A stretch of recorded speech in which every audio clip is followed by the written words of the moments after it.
Ferber dedica-se essencialmente a estruturas metálicas pesadas.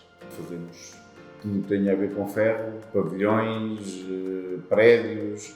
Portanto, nós não nos dedicamos a estruturas metálicas ligeiras, mas sim a estruturas metálicas pesadas.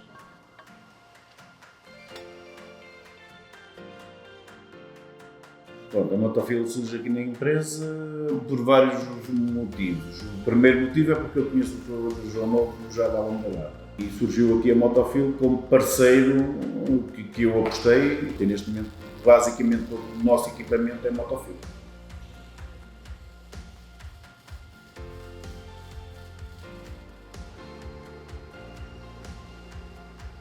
Então nós temos 2 plasmas Oxycorp Motofil.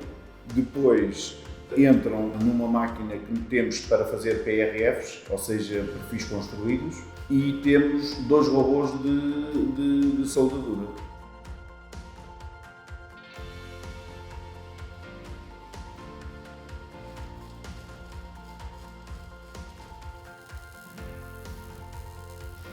O Motofil é um produto que eu recomendo, aliás já recomendei a alguns clientes que já adquiriram equipamento Motofil.